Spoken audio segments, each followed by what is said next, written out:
राधा स्वामी दाता दयाल की दया, राधा स्वामी सहाय, राधा स्वामी। यह पुस्तक है अनमोल चरित्र और इसमें परम संत हजूर ताराचंद जी महाराज का जीवन चरित्र वृतांत है।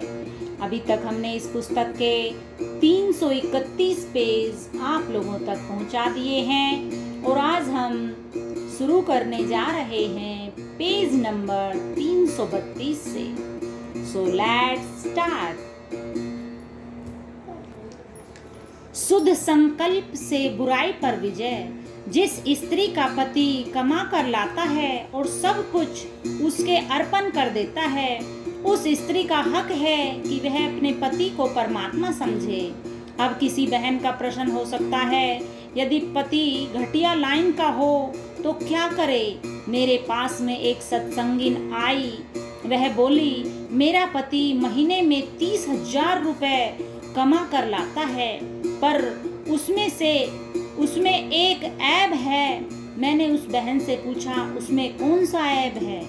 यदि तुम्हारा आदमी घटिया काम करता है तो उस आदमी से कभी नफरत मत करो, उसकी इज्जत करो, उसको खाने पीने को दो, तुम मत खाओ पियो, बस इतना करो। उस बहन ने कहा, वह शराब पीता है और मांस खाता है। मैंने पूछा, बहन अब तू क्या करेगी? उसने कहा, आप बताओ मैं क्या करूं? मैंने तो नाम ले लिया है, मैं तो हाथ भी नहीं लगाती हूँ। उसने पूछा, क्या वह इनको छोड़ देगा? मैंने कहा, वह छोड़ देगा। मैं आप लोगों को सत्संग कराता हूँ और शिक्षा देता हूँ। मेरी इन बातों को समझने से ही तुम्हारा उद्धार हो जाएगा। कई कहते हैं, आओ मैं तुम्हें राम दिखाऊंगा। मैंने दुनिया में ऐसे बहुत राम देखे हैं। किसी ने मुझे खुली आंखों से राम दिखाया और किसी ने आंखों में घुसकर चांद दिखाए।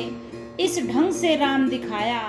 राम बहुत देखे, परंतु सतगुरु मिला तो पता चला राम क्या चीज है। किसी ने कपड़े छुड़वाकर राम दिखाना चाहा, हर तरह से राम देखने की कोशिश की। मैंने उस बहन से कहा, मैं तुम्हें एक बात बताता हूँ। उसने कहा, बताओ। मैंने पूछा, क्या तुम्हारा पति होटल में खा पी कर आता है? उसने कहा, महाराज यदि घर में वह यह काम करता तो मैं मर ही जाती। मैंने कहा, तू खुद बनाया कर, मैं गंदे काम छुड़वाने की तरकीब बताता हूँ। तू जिस नाम को याद रखती है तू उस नाम का सुमरन करती हुई बनाया कर। उस वक्त तुम्हारा ख्याल यह होना चाहिए कि मेरा पति मांस न खाए। उस बहन ने 15-20 दिन घर में मांस बनाया। पिछले दिनों वे पति पत्नी मुझसे मिलने आए थे। उसने मांस खाना छोड़ दिया था। उसकी पत्नी ने उससे पूछा, तुम मांस क्यों नहीं खाते हो? उसने कहा, मुझे तो इस मांस में बदबू आती है। उस बहन ने कहा, आप होटल में खाकर आया करो। उसने बताया, मैंने वहाँ भी खाया था, वहाँ और भी अधिक बदबू आई। आज के बाद मैं मांस खाऊंगा ही नहीं। उस बहन ने कहा, अच्छा हुआ, फिर तो छुट्टी मिल गई। प्रतिदिन उसका यह मांस खाना किसने छुड़वाया? मैंने तो नहीं छुड़वाया। मैं आपको बताता हूँ, यह एक तजुर्बा होता है। उस लड़की के संकल्प और पवित्र ख्याल ने उसका मांस छुड़वा दिया। उसका हर वक्त यही ख्याल रहता था कि मांस खाना छोड़ दे। हमारे ऋषि मुनि भी यही कहते हैं, संतों ने भी यही कहा है, कोई भी हो, महापुरुषों ने यही बातें कही हैं। अच्छे इंसान बनो, पशु और राक्षस मत बनो। एक बहन को उसके शराबी पति ने घर से निकाल दिया। दूसरे शराबी पति ने अपनी पत्नी के हाथ काट दिए। बोला, बोलो क्या वे राक्षस नहीं हैं? शराब कबाब से ही वे ये जुल्म करते हैं। यदि वह बहन यह कह देती, इसने मेरे हाथ काटे हैं, तो उसकी 20 वर्ष की जेल हो जाती। पर उसने कहा, नहीं, यह मेरा पति है। मैं भी यही बातें कहता हूँ और आर्य समाजी भी यही कहते हैं। स्त्री का पति उसका परमात्मा है, अतः शुद्ध संकल्प से ही बुराई पर विजय पाई जा सकती है। राधा स्वामी।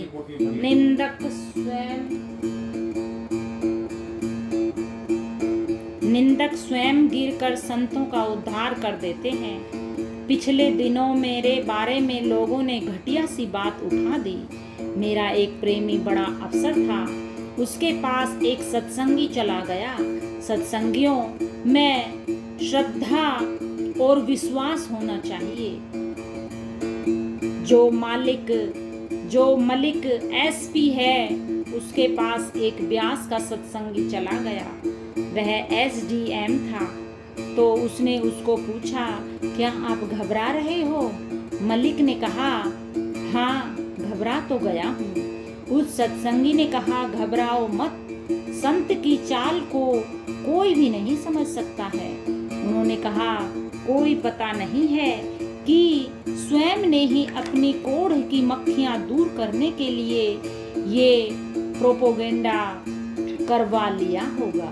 सो करने वाले तो और ही होते हैं। संतों की निंदा करने वाला भी भागी होता है। वह अपना नाश करके संत को उबारता है। संत का निंदक खुद तो एक दिन गिर जाता है और संत को उबार देता है। जैसे होलिका ने प्रहलाद को और वी माता ने ध्रुव जैसों को उबार दिया। मलिक ने कहा, मैं तो घबराया बैठा था, मेरे दिल में एकदम शांति आ गई। संत की महिमा को तो कोई भी नहीं जान सकता है। राधा स्वामी। देश में सत्संग का प्रचार। महर्षि शिवरत लाल जी की भविष्यवाणी के अनुरूप तथा अरमान साहब के हुक्म को साकार रूप देने के लिए हुजूर ने राधा स्वामी संत मत के प्रचार प्रसार को स्थायी रूप प्रदान करने के लिए हरियाणा, उत्तर प्रदेश, राजस्थान, सिक्किम, बंगाल व नेपाल आदि तक भी राधा स्वामी सत्संग दिनोद की अनेक शाखाओं एवं आश्रमों की स्थापना का दुष्कर कार्य सभी कठिनाइयों को पार करते हुए मात्र 14-15 वर्ष में किया और निर्माण के साथ साथ इन आश्रमों को आर्थिक दृष्टि से स्वावलंबी बनाने का अपना स्वप्न साकार करके दिखाया। क्रमशः दिनोद, दादरी, सिवानी, अंटा, भिवानी आदि राधा स्वामी मत के आश्रमों की स्थापना के बाद 2 दर्जन आश्रम हरियाणा प्रदेश के विभिन्न जिलों तथा मुख्य स्थानों पर स्थापित होते चले गए।